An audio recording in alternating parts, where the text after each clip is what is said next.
Raka melamar Maya di sebuah kafe sederhana. Namun, Maya menolak dengan kasar, bahkan mengejek penampilan dan profesinya. Teman-temannya ikut tertawa dan melecehkan Raka. Saya, Raka, lahir dan besar di tengah hiruk-pikuk ibu kota. Meski sekarang tinggal di sebuah kontrakan sederhana di bilangan Depok, saya tetap bersyukur bisa hidup seperti ini. Kontrakan itu tidak mewah, hanya terdiri dari satu kamar tidur, dapur kecil, dan kamar mandi luar yang seringkali bermasalah dengan airnya. Namun, setidaknya tempat ini adalah milik saya sendiri, hasil kerja keras sebagai driver ojek online. Dari kecil, saya memang dibesarkan dalam keluarga sederhana. Ayah bekerja sebagai teknisi listrik, sementara ibu berjualan nasi uduk di depan rumah. Kami tidak pernah punya banyak uang, tapi kami selalu punya waktu untuk saling menyayangi. Setelah ayah meninggal beberapa tahun lalu, ibu semakin sering meneteskan air mata. Tapi ia tak pernah mengeluh. Malah, ia selalu berkata, "Kamu harus jadi orang baik, nak. Bukan sekadar kaya." Saya mulai menjadi driver ojol 2 tahun yang lalu, setelah sempat mengambil kursus singkat komputer yang gagal karena biaya. Awalnya, pekerjaan ini terasa melelahkan menghadapi macet, pelanggan marah, dan cuaca panas yang kadang membuat tubuh saya lemas. Tapi lambat laun, saya mulai menemukan ritme. Ada kepuasan tersendiri saat bisa membantu orang sampai tujuan, atau saat mendapat ucapan terima kasih dari penumpang. Salah satu penumpang tetap saya, adalah Maya Putri, perawat muda yang bekerja di RSUD Kota Depok. Wajahnya cantik, senyumnya tulus, dan caranya bicara begitu tenang. Pertama kali menjemputnya, saya agak gugup. Ia tampak begitu anggun dengan seragam putihnya dan rambut yang selalu tertata rapi. Tapi semakin sering saya antar, saya merasa ada kedekatan kecil meskipun hanya dari pihak saya saja. Maya selalu ramah. Ia pernah sekali memberikan botol minum saat saya kehausan di tengah kemacetan. Pernah juga ia membelikan makan siang ketika saya terlalu lama menunggu di depan rumah sakit. Mungkin bagi orang lain itu hal biasa, tapi bagi saya, itu adalah bagian dari harapan bahwa suatu hari, mungkin, hanya mungkin, saya bisa lebih dari sekadar pengemudi baginya. Saya, Taihu Statis. Sosial kami berbeda. Dia perawat, tamatan perguruan tinggi, punya banyak teman dari kalangan profesional. Saya, hanya seorang mantan anak teknisi yang kini menggantungkan hidup pada aplikasi ojol. Tapi saya percaya, cinta itu buta. Cinta itu tidak melihat apa yang kita miliki, tapi apa yang kita rasakan. Jadi, saya mulai merancang sesuatu hal kecil, yang sangat berani untuk ukuran saya. Sebuah lamaran sederhana. Bukan di restoran mahal, atau di atas rooftop hotel berbintang. Saya ingin lamaran itu terasa tulus, jujur, dan mencerminkan siapa diri saya. Saya akan ajak Maya ke kafe kecil langganan. Kami memesan makanan favoritnya, lalu menyampaikan isi hati saya. Tentu saja, saya takut ditolak, takut diejek. Tapi saya juga punya keyakinan bahwa jika saya melakukan ini dengan tulus, maka apapun hasilnya, saya tidak akan menyesal. Sebelum tidur malam itu, saya duduk di teras kontrakan, sambil menatap langit malam yang gelap. Lampu-lampu kota berkedip-redup di kejauhan. Saya berbisik pelan, "Ya Tuhan, jika ini memang jalanmu, izinkan aku menjalaninya dengan hati yang tenang." Dan tanpa saya sadari, esok adalah awal dari kisah yang akan mengubah hidup saya selamanya. Hari itu, langit Jakarta mendung. Awan gelap menggantung di atas kota, seperti membayangkan perasaanku saat ini berat dan penuh tekanan. Tapi aku tetap berusaha tersenyum. Hari ini adalah hari besar bagiku. Hari di mana aku akan menyampaikan isi hati yang selama ini hanya bisa kusimpan dalam diam. Aku memilih sebuah kafe kecil di bilangan Cinere. Tempatnya sederhana, tidak terlalu ramai, tapi nyaman. Disinilah Maya dan aku sering bertemu setelah ia selesai shift malam di rumah sakit. Kafe itu menjadi semacam tempat pertemuan kecil kami. Aku bisa melihat senyumnya tanpa gangguan kemacetan atau suara klakson yang tak henti. Aku memesan nasi goreng spesial dan jus alpukat. Makanan favorite-nya. Aku juga menyiapkan kotak kecil dari beludru hitam. Isinya, sebuah cincin sederhana yang aku beli dari tabungan bulanan sebagai driver ojol. Bukan emas murni atau berlian mahal, tapi aku percaya, ketulusan itu lebih berharga dari apapun. Jam menunjukkan pukul 7 malam ketika Maya akhirnya datang. Ia terlihat cantik seperti biasa, dengan rambutnya yang disanggul cepat dan wangi parfum yang familiar. Hatiku berdebar keras saat ia duduk di hadapanku. "Kamu pesen apa, Ra?" tanyanya sambil tersenyum. Aku pesan nasi goreng sama jus alpukat. Buat kamu, aku cuma pesan teh manis aja, jawabku. Mencoba tenang meski tanganku gemetar. Kok kamu ngajak aku ke sini? Ada yang mau kamu omongin? Tanyanya sambil mengaduk jusnya. Aku menarik napas panjang. Ini saatnya. Ada sesuatu yang ingin aku sampaikan, Maya. Bukan hal besar, tapi penting untukku. Ia menghentikan aktivitasnya, lalu menatapku dengan tatapan yang biasa tenang dan penuh perhatian. Aku sudah lama kenal kamu. Sejak pertama kali aku jemput kamu pulang kerja, aku merasa ada yang beda. Kamu baik, kamu ramah, dan kamu membuat hari-hariku lebih berwarna. Aku tahu aku bukan siapa-siapa. Aku hanya seorang driver ojek online. Tapi aku ingin sekali saja jujur pada diriku sendiri. Aku berdiri, lalu berlutut di depannya. Kotak kecil itu kubuka pelan. Maya Putri, maukah kamu menjadi istriku? Sejenak Maya terdiam, matanya membulat, wajahnya kosong, seperti sedang memproses kotak-kotakku. Lalu tiba-tiba, ia tertawa tapi bukan tawa bahagia. Tawanya menusuk telingaku seperti jarum yang menusuk kulit. Kamu bercanda ya, katanya. Masih tertawa. Aku menggeleng pelan. Aku, serius Maya? Tiba-tiba, dua orang temannya datang. Mereka duduk di meja sebelah. Dan sepertinya, mereka memang sudah janji ketemu di situ. Maya langsung menceritakan apa yang baru saja terjadi. Ini dia cowoknya. Baru aja lamar aku, katanya sambil tertawa lagi. Mereka ikut tertawa. Satu dari mereka, seorang cewek berambut pirang, berkata, "Loh, kamu seriusan? Kuma gara-gara antar-antarin kamu. Dia mikir bisa nikah sama kamu." Wajahku memerah. Tapi aku tetap berusaha menjaga emosi. Aku tidak marah. Aku hanya hancur. Maaf ya Raka, tapi kamu ini driver ojek online. Aku perawat, kita beda banget. Lejepil, kamu tahu nggak sih? Hidupku, aku punya mimpi, punya rencana. Aku nggak mungkin hidup kayak kamu. Naik motor keliling kota, capek, keringetan, belum tentu dapat uang banyak. Maaf ya, kamu itu orang baik. Tapi bukan untukku. Setiap kalimatnya terasa seperti pukulan bertubi-tubi. Aku ingin bangkit dan pergi, tapi tubuhku seperti terpaku. Aku hanya bisa menunduk, menahan air mata yang mulai naik ke pelupuk. Aku kasihan sama kamu sih.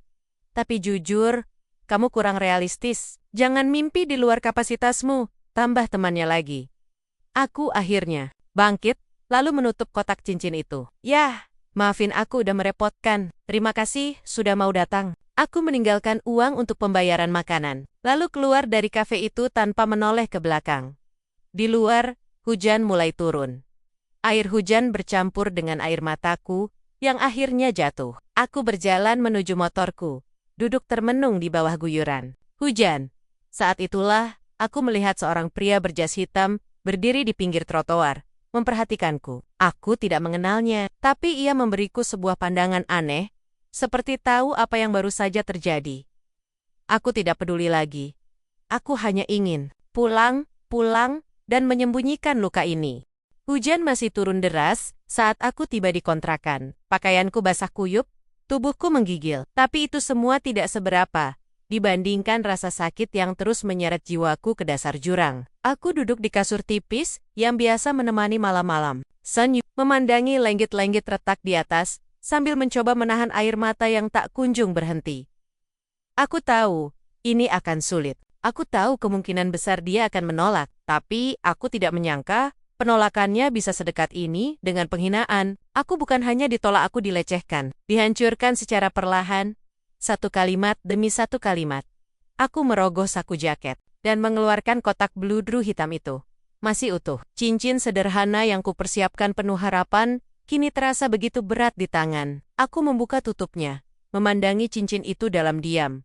Lalu pikiranku melayang ke masa lalu. Kenangan yang jarang sekali aku biarkan hadir. Kenangan tentang ayahku. Haji Mahfud, ayahku bukan orang biasa. Ia adalah salah satu pengusaha tambang batubara terbesar di Kalimantan Timur. Nama Mahfud Saputra terkenal di dunia bisnis dan politik. Keluarganya berasal dari keluarga terpandang di Balikpapan. Tapi meski hidupnya bergelimang harta, ia selalu ingin kami, anak-anaknya, tumbuh rendah hati dan tahu arti susah. Aku adalah putra tunggalnya. Sejak kecil, aku tinggal di rumah besar dengan puluhan pegawai, mobil mewah, dan segala kemewahan yang bisa dibayangkan. Tapi, aku tidak suka hidup seperti Aku merasa seperti ikan di akuarium terlihat indah, tapi tidak bebas. Saat aku berumur 18 tahun, ayah meninggal mendadak karena serangan jantung. Duniamu terasa goyah. Aku sempat mengambil alih perusahaan untuk beberapa waktu, tapi rasanya semua itu bukan milikku, bukan tempatku. Ibu juga meninggal 2 tahun setelah ayah. Kanker yang dideritanya akhirnya menghabiskan sisa waktunya. Setelah itu, aku merasa tidak ada lagi yang menyambungkan diriku dengan dunia itu. Aku menjual sebagian sahamku, menyisakan cukup untuk hidup layak, dan memilih pergi, menyamar sebagai orang biasa, menjadi driver ojek online, ingin tahu bagaimana rasanya hidup seperti mereka rakyat kecil yang harus bangun pagi, berdesakan di angkutan umum, atau rela berpanas-panasan demi sesuap nasi. Aku bahkan mengubah namaku menjadi hanya Raka, tanpa embel-embel Saputra. Aku ingin benar-benar hilang dari radar media dan publik. Hingga hari ini, hanya beberapa orang saja yang tahu siapa sebenarnya diriku. Tepat saat aku mulai tertidur dalam kesedihan, ponselku berbunyi, nomor asing. Aku ragu-ragu, tapi akhirnya mengangkatnya. Raka, suara di ujung sana terdengar tenang, tapi familiar. Iya, ini siapa? Aku Pak Adi, sekretaris almarhum Haji Mahfud. Dada saya tiba-tiba terasa sesak. Lama tak mendengar suara itu. Ada apa, Pak? Saya melihat berita tentangmu, bahwa kamu ditolak oleh seorang perawat. Saya minta maaf jika ini menyakitkan, tapi saya merasa ini saatnya kamu pulang. Kamu sudah cukup bermain di dunia bawah. Sekarang, saatnya kamu kembali ke tempatmu. Aku diam sejenak. Belum siap, Pak. Kamu tidak pernah siap, Nak. Tapi hidup bukan soal siap atau tidak. Ini soal tanggung jawab. Perusahaan butuhmu, warisan ayahmu butuh pemimpin, dan kamu lebih dari sekadar pengemudi ojek. Aku menutup telepon itu tanpa kata. Hatiku kacau. Di satu sisi, aku tahu Pak Adi benar. Di sisi lain, aku takut. Aku takut kembali ke dunia itu. Takut kehilangan kedamaian kecil yang telah berhasil kubangun. Takut kehilangan identitas baruku. Tapi malam itu, aku membuat keputusan. Aku akan tetap menjadi Raka. Tapi bukan Raka yang lemah. Bukan Raka yang mudah dihina. Aku akan bangkit. Aku akan tunjukkan pada Maya, pada dunia, bahwa ketulusan dan kebaikan itu punya nilai yang jauh lebih tinggi dari uang dan status. Esok pagi, aku berdiri di depan cermin. Mataku sembab, tapi ekspresiku tegas. Aku membasuh muka, mengganti baju, lalu menyalakan motor. Aku masih akan tetap menjadi driver ojek online, setidaknya untuk beberapa waktu lagi. Tapi kali ini, bukan untuk menyamar. Kali ini, aku berkendara untuk membuktikan sesuatu. Hari-hari setelah penolakan itu, terasa seperti mimpi buruk yang tak berujung. Aku kembali ke rutinitas sebagai driver ojek online, tapi entah mengapa, semuanya terasa kosong. Setiap kali aku melihat perawat di jalanan, atau mendengar suara seragam putih berkibar, hatiku langsung menyusut mengingatkanku pada Maya.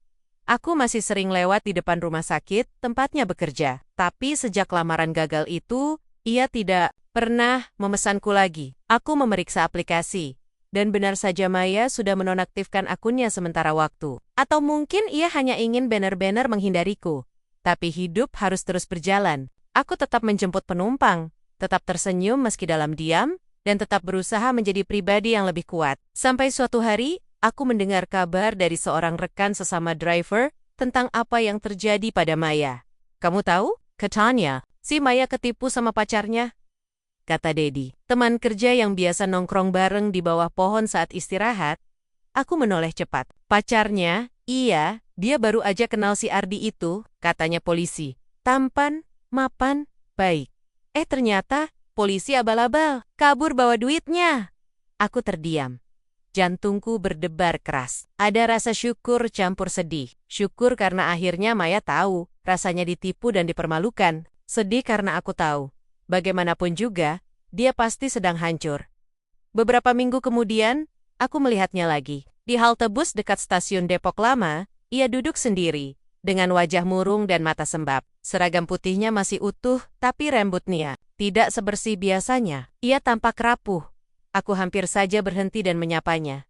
Tapi aku urungkan, bukan karena aku membencinya. Hanya saja, aku merasa ini bukan waktu yang tepat. Lagi pula, setelah semua yang terjadi, aku tidak ingin membuatnya lebih terluka. Namun, malam itu, aku mendapat notifikasi dari media sosial. Sebuah berita viral. Judulnya, perawat cantik ditipu polisi gadungan, uang tabungan Rp150 juta, raib. Aku klik artikel itu tanpa pikir panjang. Di dalamnya, ada foto Maya. Wajahnya lesu, matanya sembab. Ia menceritakan bagaimana ia percaya sepenuhnya pada Ardi, pria tampan yang mengaku sebagai anggota polisi aktif di Polda Metro Jaya. Mereka bertemu di sebuah acara amal beberapa bulan lalu, dan sejak saat itu, hubungan mereka berkembang cepat. Ardi pandai berbicara, sopan, dan selalu terlihat tulus. Maya bahkan sempat memperkenalkannya pada keluarganya. Orang tuanya senang, bahkan sudah mulai membicarakan pernikahan, tapi ternyata semua itu adalah sandiwara. Ardi adalah pelaku penipuan yang sudah beberapa kali melakukan modus serupa. Ia menggunakan identitas palsu, menyewa seragam polisi, dan memanfaatkan kepercayaan para korban untuk menguras uang mereka. Saat polisi menangkapnya, Ardi diketahui telah menipu 6 wanita lain sebelum Maya. Dan Maya adalah salah satu korban. Dengan jumlah kerugian terbesar, aku menutup laptopku. Hatiku tidak enak. Aku tidak bisa membayangkan bagaimana rasanya jatuh begitu cepat dari posisi tinggi. Maya, yang dulu dengan bangga menolakku karena statusku, kini berada di titik terendah hidupnya. Aku tahu, ia pasti sedang merasakan penyesalan yang sangat dalam. Penyesalan yang mungkin bahkan lebih pedih daripada ejekan yang ia layangkan padaku. Dan, meskipun aku sempat membayangkan, akan merasa puas melihatnya menderita, ternyata tidak. Aku tidak merasa menang, aku hanya merasa kasihan. Malam itu, aku menerima pesan dari nomor asing Raka. Bisakah kita bicara? Itu Dari, Maya, aku memendam. Layar ponselku lama sekali. Jari jiku gemetar. Aku tidak tahu apakah aku siap menghadapinya. Tapi aku tahu satu hal, aku bukan lagi Raka yang mudah dihina. Aku adalah Raka Saputra, putra dari Haji Mahfud, dan aku akan kembali ke dunia itu. Tapi bukan sebagai orang yang sombong, melainkan sebagai orang yang ingin membuktikan bahwa ketulusan itu nyata. Dan bahwa cinta itu tidak pernah buta, cuma manusianya saja yang kadang buta akan arti cinta. Aku tidak pernah menyangka hidup bisa jatuh sedalam ini. Beberapa minggu lalu, aku masih berjalan dengan kepala tegak di rumah sakit. Aku punya pacar tampan yang katanya seorang polisi. Kami bahkan sudah membicarakan rencana pernikahan. Ais terlihat tulus, sopan, dan penuh tanggung jawab. Tapi, aku hanya bisa duduk termenung di ruang keluarga, dengan wajah sembab dan hati yang hancur. Aku merasa bodoh, sangat bodoh. Pertama kali aku bertemu Ardi, ia menjemputku setelah shift malam di rumah sakit. Ia mengendarai mobil dinas atau, setidaknya, begitu yang kukira. Seragam polisinya rapi, senyumnya hangat, dan caranya bicara sangat meyakinkan. Ia bilang ia baru saja dipindahkan ke Polda Metro Jaya dari Makassar, dan ingin memulai hidup baru di Jakarta. Aku langsung tertarik padanya. Bukan hanya karena penampilannya, tapi juga cara dia memperlaku orang. Ia baik, sabar, dan sering memberiku nasihat saat aku sedang lelah atau stres. Ia membuatku merasa aman, tapi ternyata semua itu adalah topeng. Aku baru menyadarinya ketika uang tabunganku mulai habis. Ia meminjam berkali-kali katanya untuk urusan keluarga, biaya pendidikan adiknya, atau bahkan untuk membantu korban bencana alam. Aku percaya, bahkan aku rela mentransfer sebagian besar tabunganku yang aku kumpulkan selama bertahan-tahan bekerja sebagai perawat. Sampai suatu hari, ia hilang begitu saja. Aku mencoba menelepon. Tidak aktif, aku datangi alamat yang ia berikan. Rama Kazong, polisi dari Polda Metro Jaya datang beberapa hari kemudian, mengatakan bahwa Ardi bukan anggota resmi mereka. Nama itu palsu, identitas itu palsu. Semua tentang dirinya, palsu. Aku syok, aku marah, aku ingin menangis, tapi air mataku seperti habis. Kabar penipuan itu cepat menyebar. Di media sosial, foto-fotoku tersebar dengan caption yang menyakitkan. Perawat, cantik ditipu polisi gadungan. Padahal, dulu sombong banget nolak driver ojol. Lihat tuh, si Maya. Dulu nyombong, sekarang uang habis. Karma, aku ingin menutup semua itu. Menyembunyikan diri. Kabur dari dunia nyata, tapi aku tidak bisa. Aku harus tetap datang ke rumah sakit. Harus tetap bekerja. Harus tetap tersenyum pada pasien. Meskipun di dalam diriku sedang hancur. Hari itu, aku pulang lebih awal. Kakakku, Mira, menyambutku dengan tatapan iba. Aku udah lihat berita itu, katanya pelan. Aku diam. Maafin aku, Mei. Aku nggak nyangka, kamu sampai segitu percayanya sama dia. Aku menunduk. Aku juga nggak nyangka. Aku pikir, dia beda. Kakakku mendekapku. Aku akhirnya menangis. Tangisan yang tertahan selama berhari-hari. Mungkin ini pelajaran buat kamu. Lanjutnya. Jangan lagi menilai orang dari penampilan. Jangan sombong sama takdir dan jangan ketelut. Aku teringat Raka. Raka, si driver ojol yang dulu melamariku dengan cincin sederhana, yang kupermalukan di depan teman-teman, yang kulecehkan karena profesinya, yang kubuat menangis di tengah hujan.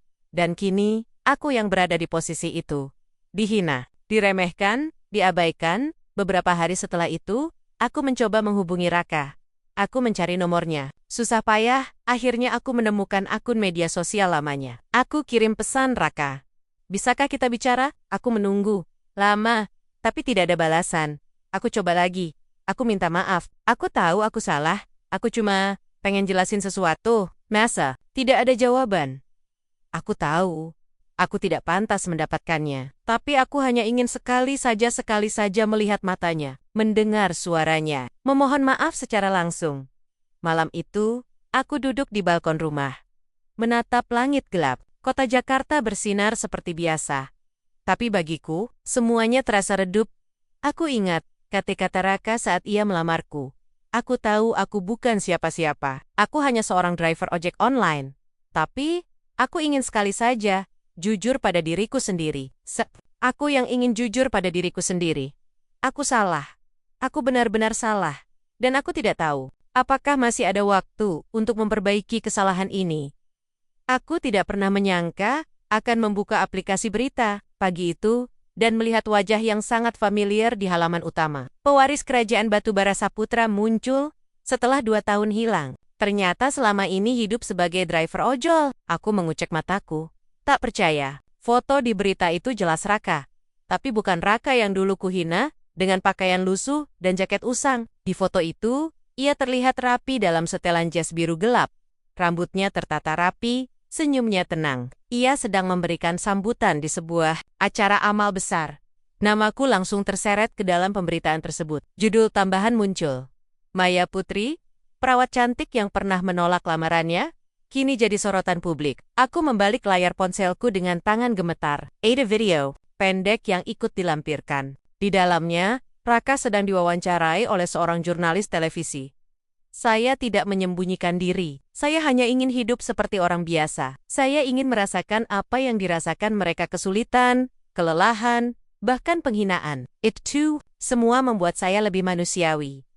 Aku menutup mulutku. Aku ingat betul saat aku melecehkannya. Saat teman-temanku tertawa, saat aku bilang dia tidak pantas menjadi bagian dari duniamu, dan kini, ternyata dialah yang jauh lebih tinggi dariku. Aku tidak bisa diam begitu saja. Aku harus mencari tahu. Aku mulai mencari informasi tentang siapa sebenarnya Raka Saputra. Hasil pencarian online memberitahuku segalanya.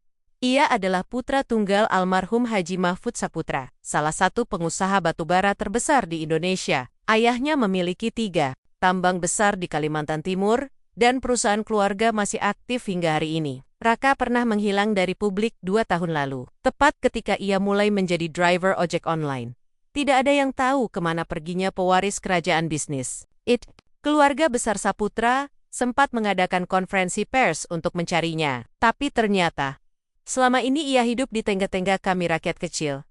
Aku mulai melihat ulang kenanganku bersamanya. Setiap kali aku memesan ojek, ia selalu datang cepat. Setiap kali aku lelah bekerja, ia selalu ramah. Bahkan saat ia sakit, ia tetap datang menjemputku karena tidak ingin aku kesulitan naik transportasi umum. Dan yang paling menyakitkan, aku ingat saat ia memberiku botol minum saat ia sendiri haus. Aku ingat saat ia dayam-dayum membayarkan biaya parkirku. Aku ingat saat ia berkata padaku, "Kamu baik, kamu ramah, dan kamu membuat hari-hariku lebih berwarna." Aku menangis lagi, dan lagi. Aku benar-benar bodoh. Aku telah menyia-nyiakan hati yang tulus, hatinya. Beberapa hari setelah berita itu muncul, aku mendapat undangan resmi dari Yayasan Cahaya. Harapan organisasi amal yang baru saja didirikan oleh Raka. Acaranya adalah peluncuran program bantuan untuk tenaga medis yang kurang mampu. Undangan itu ditujukan untukku secara pribadi. Di dalam surat elektronik itu tertulis, Sebagai bentuk apresiasi atas dedikasi, Ibu Maya Putri sebagai perawat, kami mengundang Ibu untuk hadir pada acara peluncuran Yayasan Cahaya Harapan. Kami juga ingin memberikan apresiasi khusus kepada Ibu atas komitmennya dalam bidang kesehatan. Aku terkejut. Aku tidak mengerti kenapa ia masih mau mengapresiasiku setelah apa yang telah kulakukan. Aku memutuskan untuk datang, bukan on top, mencari maaf, bukan untuk memohon kembali, tapi setidaknya agar aku bisa melihatnya sekali lagi. Melihat pria yang dulu kutolak, kini kembali sebagai sosok yang jauh lebih besar daripada yang pernah kukira. Hari-hari tiba, aku memakai baju terbaikku, meskipun rasanya seperti pakaian murahan dibandingkan dengan gaun para tamu undangan lainnya. Aku memasuki aula besar di Hotel Grand Mercure, tempat acara digelar. Di panggung utama, Raka berdiri dengan percaya diri. Ia bicara dengan suara tenang tapi penuh keyakinan. Ia tidak sombong, tidak angkuh, ia tetap rendah hati, seperti dulu. Saat matanya menyapu ke arahku, ia sempat menatapku sejenak, tapi ia tidak tersenyum. Ia hanya mengangguk pelan. Dan aku tahu, ini bukan akhir dari ceritaku. Tapi ini adalah awal dari penyesalan, yang akan terus hidup bersamaku. Aku tidak pernah membayangkan akan kembali ke dunia ini. Dunia yang dulunya terasa begitu asing bagiku, dunia pakaian jas dan acara formal. Dunia sorak-sorai media dan tepuk tangan dari orang-orang berpangkat tinggi. Tapi kali ini, aku bukan datang sebagai pewaris kerajaan Batubara Saputra yang hanya menikmati warisan tanpa makna. Kali ini, aku datang untuk sesuatu yang lebih besar daripada diriku sendiri.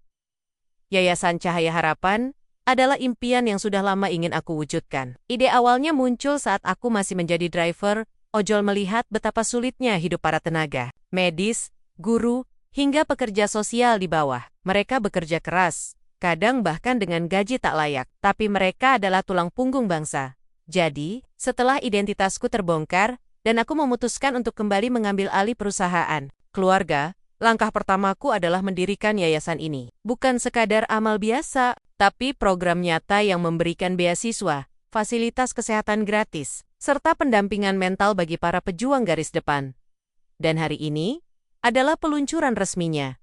Acara digelar di Grand Mercure Hall, Jakarta Selatan. Tamu undangan berdatangan tokoh masyarakat, dokter ternama, politisi, selebriti, hingga rekan-rekan media. Tapi di antara mereka semua, ada satu nama yang membuat hatiku sedikit berdebar.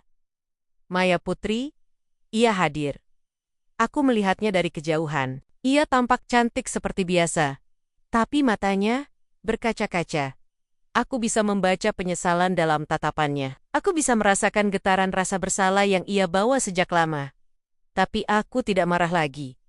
Hatiku sudah tenang. Bahkan jika dulu luka, itu sempat membuatku menangis di tengah hujan. Kini semuanya telah berlalu.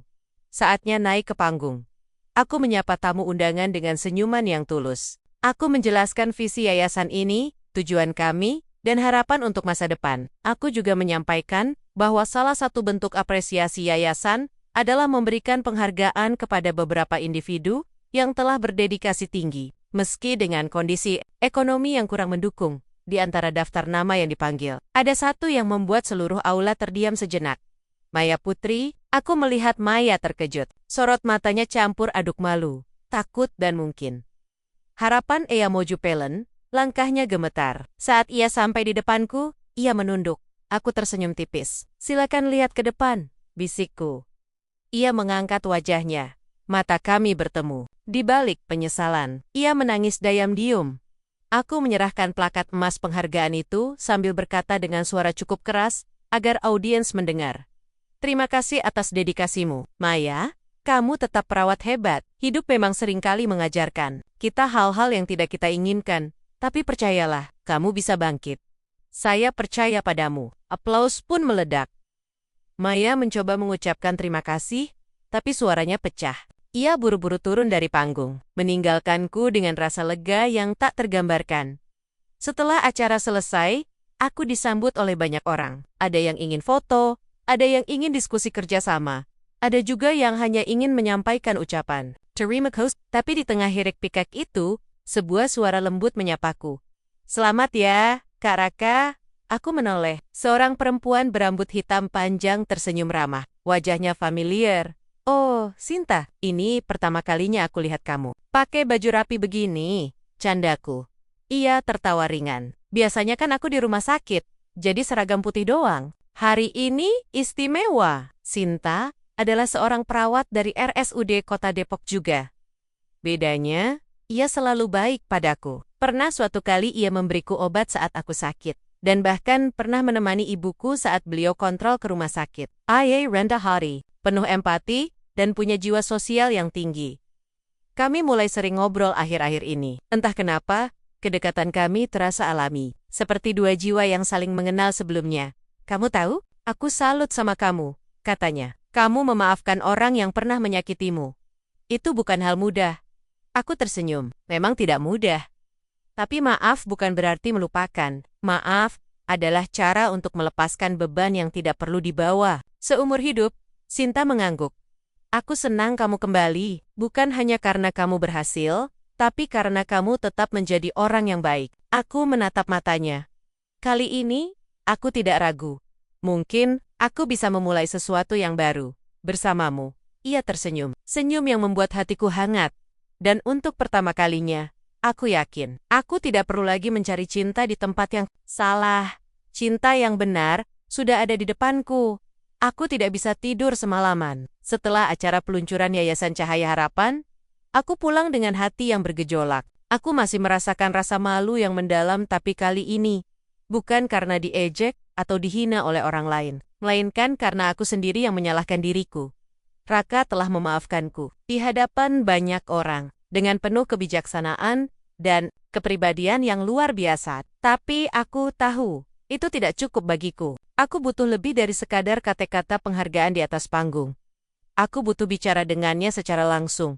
Hanya berdua, tanpa kamera, tanpa sorotan media. Aku ingin ia melihat penyesalan yang sebenarnya. Ingin ia mendengar permintaan maaf yang tulus dari lubuk hati terdalam. 2 hari setelah acara, aku mencoba menghubungi Raka lagi. Kali ini, ia menjawab. Halo Maya, suaranya tenang seperti biasa. Aku menelan ludah. Hai, maaf ganggu kamu, aku cuma ingin kita bisa bicara langsung. Boleh? Ia diam sejenak, lalu berkata. Besok sore jam 4 di taman dekat Masjid At-Taqwa. Tempat yang dulu sering kita lewati. Aku mengangguk, meskipun ia tidak bisa melihatku. Terima kasih. Malam itu, aku susah tidur. Aku membayangkan apa yang akan kukatakan padanya. Aku bahkan membuat beberapa kalimat dalam kepala. Tapi semua terasa tidak cukup. Tidak cukup untuk menggambarkan betapa besar penyesalanku. Keesokan harinya, aku datang tepat waktu. Taman itu sepi, burung-burung berkicau. Perlahan, angin sepoi-sepoi, dan aroma bunga menyatu dengan udara pagi. Di salah satu bangku kayu, Raka sudah duduk. Ia mengenakan kaos putih dan celana jeans sederhana. Tidak seperti saat di acara yayasan kemarin. Aku duduk di sebelahnya. Ia tersenyum ringan. Lama juga rasanya, katanya. Aku mengangguk. Maaf, aku tidak tahu harus mulai dari mana. Melala, dari hatimu? Jawabnya tenang. Aku menarik napas panjang. Aku benar-benar menyesal, Raka. Aku menyesal sekali. Aku meremehkanmu. Aku menghinamu. Aku bahkan mempermalukanmu di depan teman-teman. Dan semua itu hanya karena aku melihat status dan penampilanmu. Bukan hatimu. Padahal, justru hatimu yang paling tulus yang pernah aku temui. Aku menunduk. Dan ketika Ardi muncul, dia tampak sempurna. Dia punya penampilan, jabatan, ucapannya meyakinkan. Tapi ternyata, semua itu palsu. Aku tertipu. Uangku habis. Reputasiku rusak, dan, yang paling sakit, aku kehilangan kesempatan memiliki seseorang yang tulus padaku. Air mata mulai turun. Aku tahu aku tidak pantas minta maaf. Aku tahu, aku tidak pantas memohon apapun darimu. Tapi aku hanya ingin kamu tahu, bahwa aku menyesal. Benar-benar menyesal. Aku tidak akan pernah mengulangi kesalahanku lagi. Aku belajar. Aku berubah. Aku menghela napas. Aku tidak akan pernah menjadi wanita yang sama lagi. Raka diam cukup lama. Matanya menatap lurus ke depan, seolah sedang mengingat sesuatu. Lalu ia berbicara. Aku memaafkanmu, Maya, bukan karena kamu layak dimaafkan, tapi karena aku tidak ingin membawa dendam itu seumur hidup. Aku percaya kamu sudah belajar. Aku lihat dari cara kamu bicara, dari cara kamu menjalani hidup sekarang. Kamu bukan orang yang sama. Kamu lebih baik. Aku menatap matanya. Ia tersenyum tipis. Tapi ada satu hal yang harus kamu pahami. Masa lalu itu nyata. Dan meski kita bisa belajar darinya, kita tidak bisa mengubahnya. Aku tidak bisa kembali padamu. Bukan karena aku membencimu, tapi karena aku sudah menemukan tempatku. Aku sudah menemukan cinta yang layak untukku. Aku mengerti. Aku tidak marah, aku tidak kecewa, aku hanya merasa lega. Lega AA. Setelah itu, kami bicara hampir 2 jam. Tentang hidup, tentang masa depan, tentang bagaimana kita bisa bangkit dari kesalahan. Ia cerita sedikit tentang Sinta, tentang bagaimana ia menemukan wanita itu, yang selalu baik padanya, bahkan saat dunia menolaknya. Aku tersenyum saat mendengarnya. Aku senang, ia akhirnya menemukan cinta yang pantas ia dapatkan. Saat kami pamit, Raka berkata, "Kamu punya kesempatan kedua, Maya, jangan sia-siakan. Bangun hidupmu. Jadilah perawat hebat yang dulu pernah membuatku jatuh hati. Tapi kali ini, jadilah hebat karena hati, bukan penampilan." Aku mengangguk. Aku janji, dan saat aku berjalan pulang, langkahku terasa ringan. Hatiku masih sakit, tapi kali ini, bukan karena penyesalan yang membebani, melainkan karena penyesalan yang menjadi awal dari pemulihan. Setelah pertemuan dengan Maya, rasanya seperti ada beban yang terangkat dari dada. Bukan dendam atau rasa sakit, tapi semacam penutupan babak lama dalam hidupku. Babak yang penuh luka, penghinaan, dan cinta yang salah tempat. Tapi sekarang, aku merasa siap melangkah maju. Benar-benar maju. Beberapa hari setelah percakapan itu, aku mengajak Sinta makan malam di sebuah restoran kecil di bilangan Lebak Bulus. Tempatnya sederhana, tidak mewah, tapi nyaman. Aku ingin suasana yang tenang, agar bisa bicara serius dengannya. Sinta datang tepat waktu. Ia memakai gaun biru pastel, yang membuat wajahnya terlihat lebih cerah. Senyumnya hangat saat ia menyapaku. "Lama juga nggak ketemu," katanya. "Zombie, duduk." "Iya, aku sibuk persiapan yayasan. Kamu juga kan lagi jaga shift malam?" Iya. Tapi aku senang lihat perkembangan yayasanmu. Kamu benar-benar punya visi besar." Aku menatap matanya. "Dan kamu adalah bagian dari visi itu." Wajahnya sedikit memerah. Ia menunduk pelan, lalu berkata, "Kamu selalu tahu cara membuat orang merasa penting. Karena kamu memang penting, bukan hanya sebagai perawat, tapi sebagai manusia, sebagai wanita yang selalu baik padaku. Bahkan saat dunia menolakku." Kali ini, matanya bersinar. Tidak seperti mata Maya, yang penuh penyesalan. Mata Sinta penuh harapan. "Aku mau jujur sama kamu, Sinta," kataku pelan. Ia mengangguk. "Aku pernah mencintai seseorang, tapi cinta itu membuatku lupa diri. Aku rela jatuh, rela hancur, demi membuktikan bahwa ketulusanku berarti sesuatu. Tapi ternyata, cinta bukan soal membuktikan. Cinta adalah tentang saling menjaga, saling mengerti, dan saling mendukung. Dan kamu memberiku semua itu tanpa perlu aku minta." Sinta diam sejenak. Lalu ia berkata, "Aku tidak pernah menantimu menjadi apa-apa, Raka.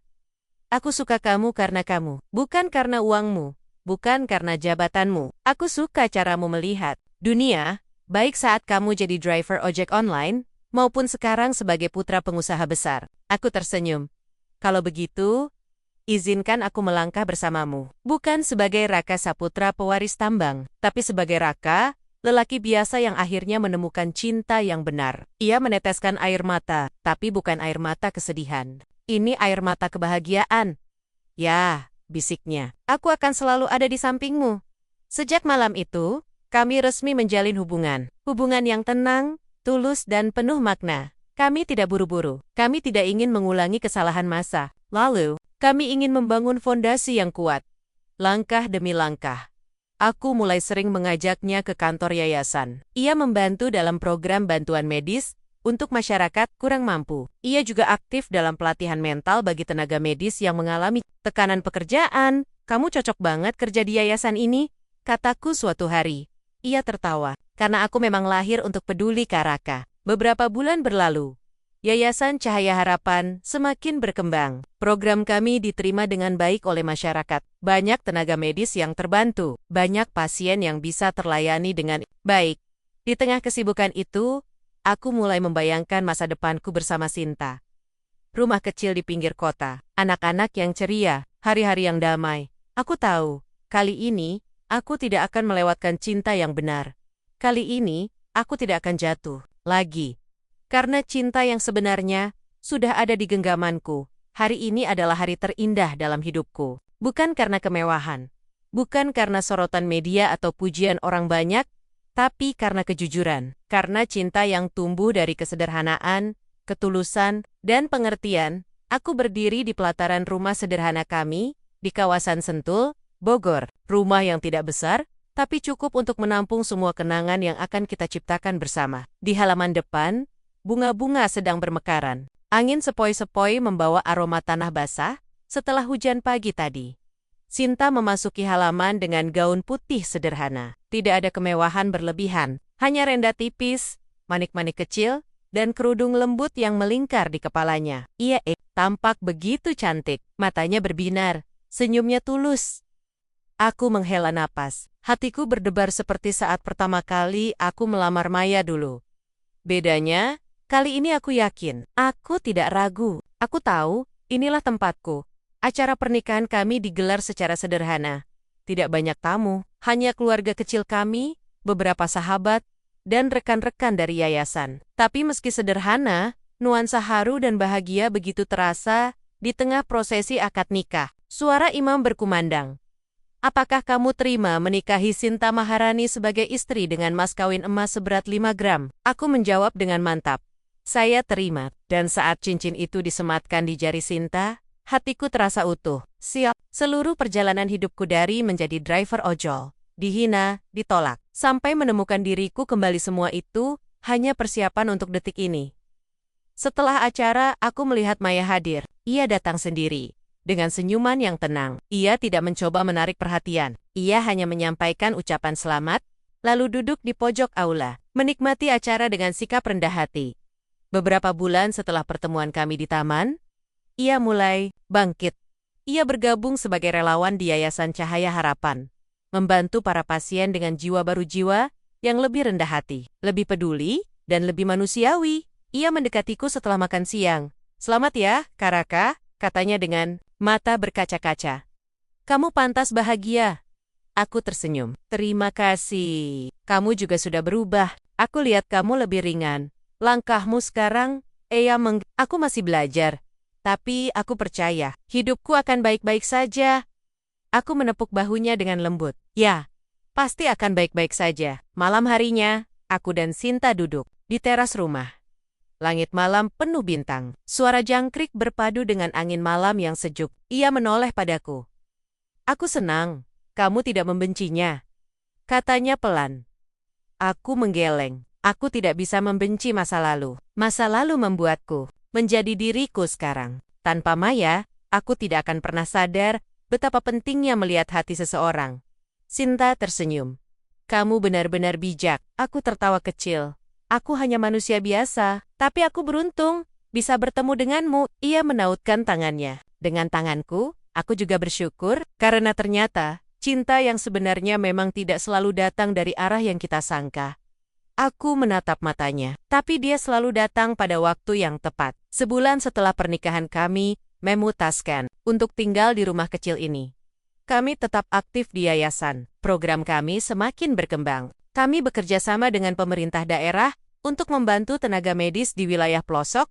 Maya pun tetap menjadi bagian dari tim relawan. Ia tidak lagi mencari-cari kesempatan untuk naik derajat, tapi lebih fokus pada makna pelayanan. Dan aku senang melihatnya berubah. Pagi ini, aku membuka laptop dan melihat sebuah artikel di salah satu situs berita lokal. Raka Saputra, mantan driver ojol, yang kini jadi inspirasi anak muda. Cinta bukan soal harta, tapi soal ketulusan. Aku tersenyum. Aku tidak pernah bermaksud menjadi inspirasi siapa-siapa, tapi jika ceritaku bisa membuat satu orang saja berpikir ulang tentang arti cinta dan harga diri, maka itu sudah cukup. Aku menutup laptop, lalu berjalan ke dapur. Sinta sedang menyiapkan sarapan. Aromanya hangat. Seperti hatiku, aku, Mimaluk. Dari belokong, aku sayang kamu. Ia balas tersenyum. Aku juga, selamanya. Dan disinilah aku. Bukan lagi Raka yang dihina. Bukan lagi pewaris yang hilang. Tapi Raka, Saputra yang telah menemukan tujuan hidupnya. Dan cinta yang layak ia dapatkan.